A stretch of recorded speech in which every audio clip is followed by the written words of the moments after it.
विधानसभा आपने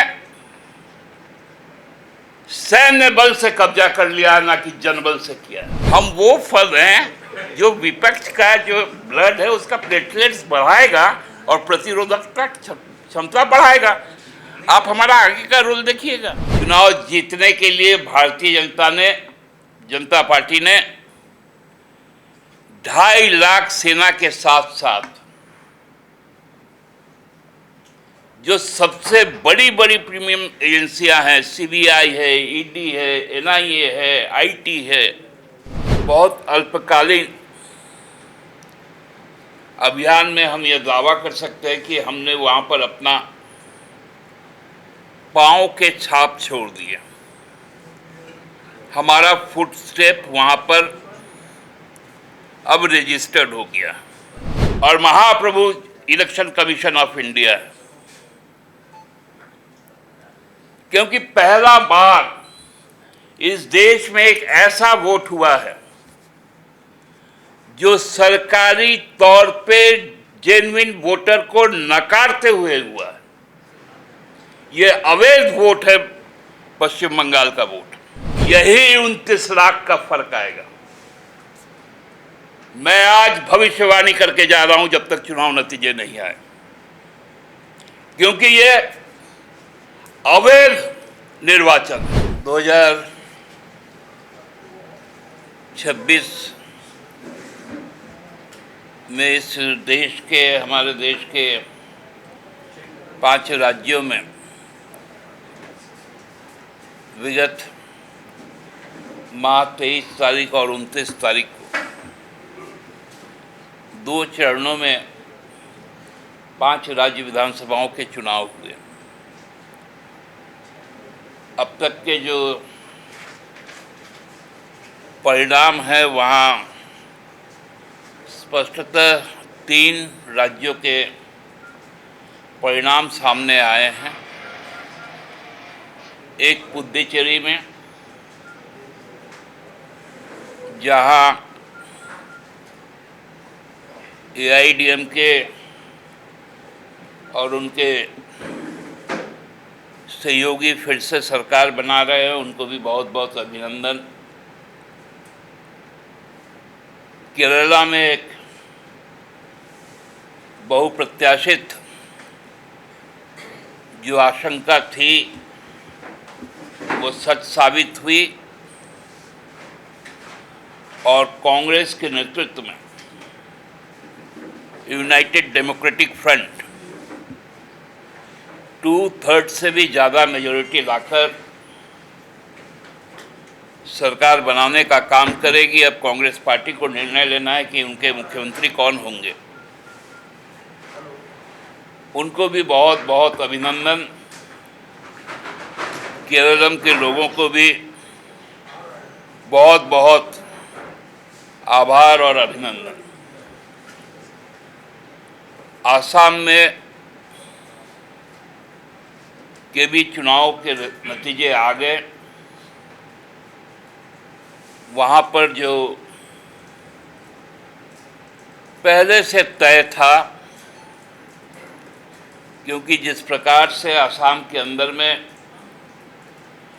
डिलिमिटेशन करके हर विधानसभा क्षेत्रों को पीटा गया, काटा गया,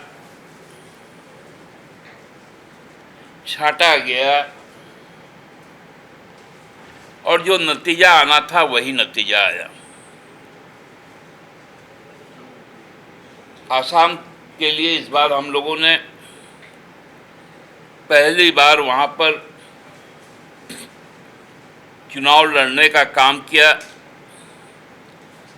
17 सीटों पर हम चुनाव लड़े। हमारे नेता हेमंत बाबू के नेतृत्व में वहाँ चुनाव प्रचार अभियान हुआ। बहुत अल्पकालीन अभियान में हम यह दावा कर सकते हैं कि हमने वहाँ पर अपना पांव के छाप छोड़ दिए।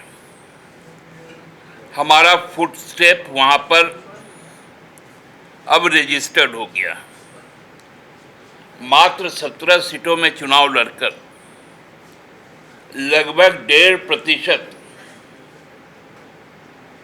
हम लोगों ने वोट हासिल किया। 10 जगहों में हम तीसरे स्थान पर रहे, एक जगह हम दूसरे स्थान पर रहे,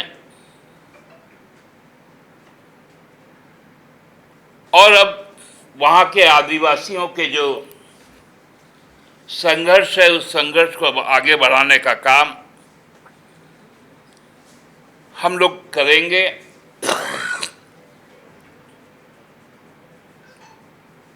और हम आसाम की जनता को बहुत बहुत आभार प्रकट करते हैं कि ऐसा प्यार, स्नेह और आशीर्वाद जो हमें मिला वो हमें एक नई उमंग और तरंग के साथ आगे बढ़ने का एक इशारा कर रही है। तमिलनाडु में भी जैसा एक दक्षिण भारत का, एक खासकर तमिलनाडु का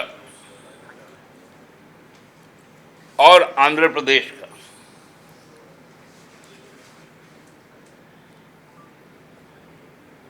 एक परंपरा रहा है, वहाँ सिनेमा बड़ा लोकप्रिय माध्यम है संवाद कायम करने के लिए। जब डॉक्टर डी रामचंद्रन जब सिनेमा करते थे तो वो थोड़ा देवी देवता वाले आध्यात्म में सिनेमा करते थे। लोगों के प्रति उनका एक जुड़ाव होते गया और वो जब चुनाव लड़े तो मुख्यमंत्री बन गए। उसी तरह जो स्क्रिप्ट लिखते थे करुणानिधि साहब स्वर्गीय, उनका जो स्क्रिप्ट रहता था उससे लोग खुद को जोड़ते थे और वो भी जब चुनाव लड़े तो मुख्यमंत्री बन गए। जब वहाँ की सुपरस्टार अभिनेत्री स्वर्गीय जे ललिता, पर्दे पर उनके इतने फॉलोअर हो गए कि वो भी चुनाव लड़ी तो मुख्यमंत्री बन गए। उसी प्रकार आंध्रा में जब एकदम सिनेमा से छोड़कर एनटी रामाराव साहब आए, उनको उनका सबसे ज़्यादा कृष्ण का रोल होता था, एक आध्यात्म के साथ वो जुड़ते थे, तो उनकी सरकार बन गई। अब नौजवानों और भ्रष्टाचार और संघर्ष को लेकर वहाँ के जो सुपरस्टार थे जॉन विजय, वो जब लोगों से कनेक्ट हो गए, अब लगता है कि आधिकारिक घोषणा बाकी है, लेकिन शायद अगला मुख्यमंत्री के तौर पे वही होंगे। तो तमिलनाडु को भी उनके लोकतंत्र के साथ साथ सिनेमा भक्ति के लिए आज जहां बड़े बड़े हॉल्स और मॉल्स खाली हो रहे हैं और लोग नेटफ्लिक्स और अपने फ़ोन पर सिनेमा देखने को व्यस्त है ओटीटी प्लेटफॉर्म पर, वहाँ पर भी कम से कम एक इंडस्ट्री जिंदा है। इसके लिए पूरे दक्षिण भारत को हम लोग अभिनंदन करते हैं और खासकर कांग्रेस को भी अभिनंदन करते हैं कि केरलम के बाद में उनके वहाँ बहुमत की सरकार बन गई दक्षिण, कर्नाटका में, तेलंगाना में और केरल में। एक बहुत प्रतीक्षित चुनाव नतीजे अभी भी आने बाकी हैं और हमको लगता है वो नतीजा सूर्यास्त के कई घंटे के बाद, मतलब 7:30-8 बजे तक ही वो नतीजे आ पाएंगे पश्चिम बंगाल। लेकिन जो ट्रेंड सेट हो रहा है उसकी भविष्यवाणी हमने कल ही आप लोगों से बात करते हुए कह दी थी कि बांग्लादेश बनाने में हमने 2.5 लाख सेना नहीं भेजा था, लेकिन विधानसभा चुनाव जीतने के लिए भारतीय जनता पार्टी ने 2.5 लाख सेना के साथ साथ जो सबसे बड़ी बड़ी प्रीमियम एजेंसियां हैं, सीबीआई है, ईडी है, एनआईए है, आईटी है, जितनी भी जांच एजेंसियां हैं, और महाप्रभु इलेक्शन कमीशन ऑफ इंडिया है, क्योंकि पहला बार इस देश में एक ऐसा वोट हुआ है जो सरकारी तौर पे जेन्युइन वोटर को नकारते हुए हुआ है। ये अवैध वोट है, पश्चिम बंगाल का वोट, जो आज जुडिशियल ट्रिब्यूनल में आज लंबित है मामले, जिनका वोटर सत्यापित नहीं हुआ है। चुनाव आयोग का टैग लाइन है, नो वोटर्स लेफ्ट बिहाइंड। एक भी नागरिक का मत छूटे नहीं। घोषित तौर पर भारतीय चुनाव आयोग ने एक अवैध चुनाव करवाया, अनकॉन्स्टिट्यूशनल चुनाव करवाया, वो वेस्ट बंगाल का चुनाव करवाया। ये संपूर्ण निर्वाचन अवैध है, क्योंकि जब निर्वाचक सूची ही नहीं है,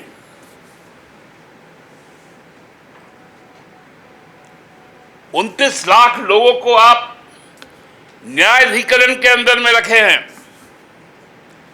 और आपकी यह सरकारी टिप्पणी है कि आप इस बार नहीं अगले बार वोट दे देना।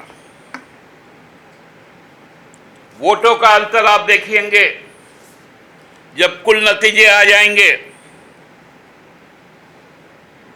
तो हमको लगता है कि टीएमसी और बीजेपी के बीच में यही 29 लाख का फर्क आएगा। मैं आज भविष्यवाणी करके जा रहा हूं जब तक चुनाव नतीजे नहीं आए, क्योंकि ये अवैध निर्वाचन है, अनकॉन्स्टिट्यूशनल इलेक्शन है, ये लोकतंत्र का प्रहसन है। लोकतंत्र का डाका है। विधानसभा आपने सैन्य बल से कब्जा कर लिया है, ना कि जनबल से किया है। ये बहुत गंभीर विषय है कि पश्चिम बंगाल विधानसभा का वोट न केवल असंवैधानिक है बल्कि अवैध है।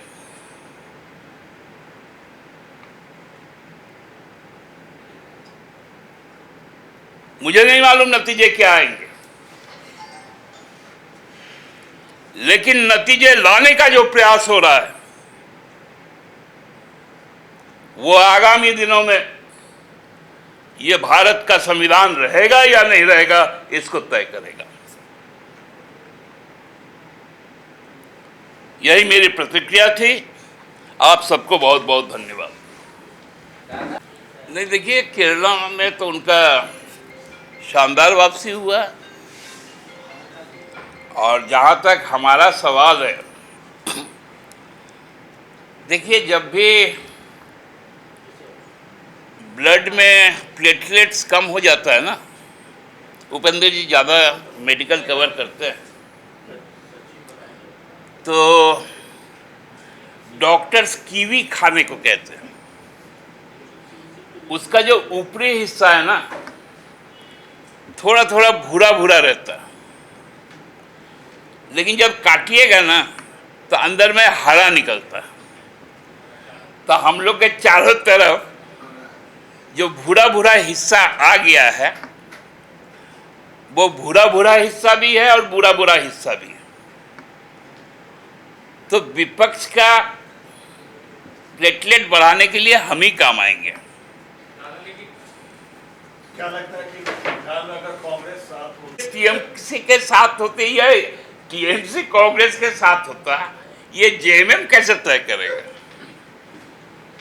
अरे मैं तो कह रहा हूं कि वहां का चुनाव ही अवैध है। हम तो बंगाल के चुनाव को अवैध मानते हैं। लेकिन आसाम में भी कुछ करिश्मा नहीं कर पाई कांग्रेस। यहाँ भी पिछले बार भी 16, इस बार भी 16, मतलब यहाँ से लगभग हमको लगता है कि 3.5 से 4 किलोमीटर दूर प्रदेश कांग्रेस कार्यालय है और उससे लगभग 1180 किलोमीटर दूर कांग्रेस का मुख्यालय है नई दिल्ली में। बेहतर होगा आप वहां से संपर्क साधें। छोटे भाई हैं आपके। केरल में जीतते हैं तो कुछ अवैध बताते हैं। केरल में एक भी वोटर बाहर नहीं है। तमिलनाडु में भी एक भी वोटर बाहर नहीं है। आसाम में भी एक भी वोटर बाहर नहीं है। पुडुचेरी में भी एक भी वोटर बाहर नहीं है। केवल पश्चिम बंगाल में 27 लाख वोटर बाहर है,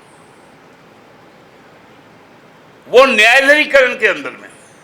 तो सुप्रीम कोर्ट तक मामला गया। मैं तो इसीलिए कह रहा हूं कि अवैध है। सुप्रीम कोर्ट के मैं कल यदि मैं बोनाफाइड वोटर हूं, कल यदि मेरा वोट सही हो जाएगा तो आप इस निर्वाचन को सार्थक बोल पाएंगे कि मैंने किसको वोट दिया था या नहीं दिया था। लेकिन और मैं ये भी कह रहा हूं कि कुल वोटर का अंतर यदि देखिएगा, मैं कोई अंतर्यामी नहीं हूं, लेकिन राजनीतिक कार्यकर्ता होने के कारण और चुनाव को समझने के कारण मैं आपको कहता हूं कि ये वोट का जो अंतर है, कुल वोट का अंतर, ये लगभग 27 लाख का ही निकलेगा। लेकिन दादा बीजेपी तो ये भी कह सकती थी कि अगर 27 लाख को मंजूरी मिल जाती तो हो सकता है कि टीएमसी 1-2 सीट पे ही दिखती। उनका कहना ये भी है कि इन्हीं के बल पर वो जीतती थी टीएमसी। और तो ये इसका वोटर्स हैं। ये घोषित है। जैसे आप बीजेपी के भी वोटर हो सकते हैं दादा। देखिए मैं क्या कह रहा हूं, आप लोग मेरी बातों को गलत अंदाज कर रहे, क्योंकि आप लोगों का जो नेशनल एजेंडा है वो सेट है। आपका नेशनल एजेंडा सेट है कि आप सुबह 8:30 बजे 199 पर बीजेपी का रुझान दिखा देते हैं। 8:30 बजे। तो जब आपका ये एजेंडा ही सेट है तो ये प्रश्न आपके मुंह से आएंगे। तो आप अपना एजेंडा सेट करते रहिए, हम आपके खिलाफ जनतांत्रिक लड़ाई लड़ते रहेंगे। तो वही कह रहा हूं कि हम कीवी है ना, हम वो फल हैं जो विपक्ष का जो ब्लड है उसका प्लेटलेट्स बढ़ाएगा और प्रतिरोधक क्षमता बढ़ाएगा। आप हमारा आगे का रोल देखिएगा। इसका मतलब आप ये कह रहे हैं कि पार्टी के जो अध्यक्ष हैं उनको आगे आना चाहिए, मतलब इंडिया का नेतृत्व करने की क्षमता कीवी में है। अरे कीवी खाएगा ना आदमी, खाने तो दीजिए। दादा एक सवाल मेरा ये है, क्योंकि कांग्रेस आप परिसीमन का हवाला दे रहे हैं कि असम में भी ठोक पीट के लोग कर दिया डेमोग्राफी चेंज। कांग्रेस ने पहली बार आधिकारिक तौर पे डिलिमिटेशन की कमेटी गठित की है। क्या आपके मन में भी कोई आशंका है कि झारखंड में भी अब डिलिमिटेशन होने वाला है? डिलिमिटेशन होना ही है, जो हम लोगों के पास सूचना है। हम लोग भी उसकी आंतरिक तैयारी कर रहे हैं। हमारे कार्यकर्ता बहुत तीखी नज़रों से हर बदलती परिस्थिति को देख रहे हैं, लेकिन हम चाहते हैं कि निर्वाचक मंडल का जो डेमोग्राफी है, देखिए हमारे यहाँ पर एक बोकारो कॉन्स्टिट्यूएंसी, वहाँ सर्वाधिक वोटर हैं, लेकिन उसके अगल बगल के कॉन्स्टिट्यूएंसीज में उनके अनुपात में बहुत कम वोटर हैं। तो यदि डिलिमिटेशन भी हो तो कुछ इस प्रकार से हो कि डेमोग्राफी के स्वरूप का बदलाव ना हो। जो आसाम में क्या हुआ है, डेमोग्राफिक स्वरूप बदल गया, इसके प्रति हम नजर रखेंगे। लेकिन एक आशंका ये भी है कि एसटी सीट घट जाएंगे। नहीं घटेंगे। एसटी सीट इसलिए नहीं घटेंगे क्योंकि 2029 का जब चुनाव होगा उसके बाद ही आपके पास में कोई ना कोई, जब उसके लिए भी आपको कमीशन लाना पड़ेगा सीट कम होने के लिए या बढ़ाने के लिए। ये कोई आकाश से नीचे उतर कर नहीं आएगा। जो संविधान के अंतर्गत जो प्रावधान है उसी प्रावधान के अंदर।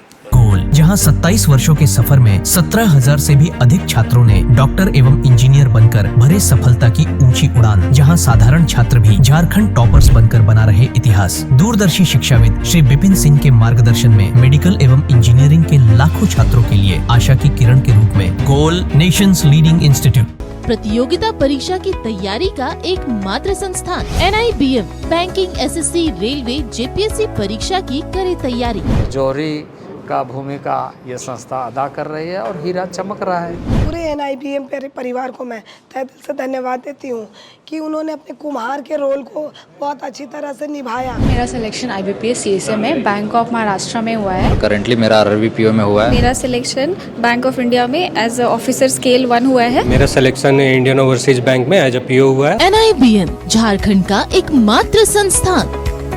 बायोम इंस्टीट्यूट नीट की तैयारी के लिए एक भरोसेमंद नाम। यहाँ अनुभवी फैकल्टी, स्मार्ट क्लासरूम और बेहतरीन टीचिंग मेथड से स्टूडेंट्स को मिलती है मजबूत तैयारी। यहाँ हर स्टूडेंट को मिलता है पर्सनल गाइडेंस और डाउट क्लियरिंग का पूरा सपोर्ट। नीट 2027 और 28 के लिए फेज 2 बैच 30 अप्रैल से शुरू हो रहा है। आज ही बायोम इंस्टीट्यूट से जुड़े और अपने डॉक्टर बनने के सपने को दे सही दिशा। बायोम इंस्टीट्यूट सिर्फ मेडिकल प्रिपरेशन का संस्थान। काम की तलाश है, भरोसेमंद नौकरी चाहिए, जुड़िए ANG के साथ, जहां श्रमिक सबसे पहले। 12 घंटे की ड्यूटी, हर दिन 3 समय का खाना, मुफ्त रहने की सुविधा, आपकी सुरक्षा के लिए इंश्योरेंस, ओवर टाइम का लाभ, PF सीधा क्लाइंट से, समय पर पूरा वेतन और जरूरत पड़ने पर एडवांस पे। ANG मैन पावर सॉल्यूशंस, सम्मान के साथ काम, भरोसे के साथ कमाई।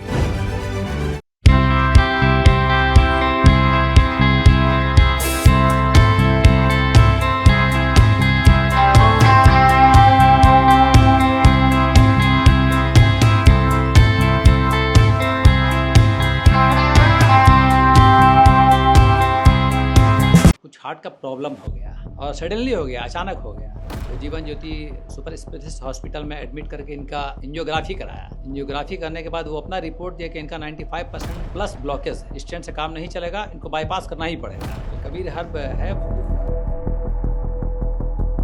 जब यहाँ पहुँचे फर्स्ट टाइम में इनको दिखाया तो माशाल्लाह रिपोर्ट बहुत बढ़िया है। 1 सप्ताह अंग्रेजी दवा चलाना है, उसके बाद दवाई बंद कर देना है।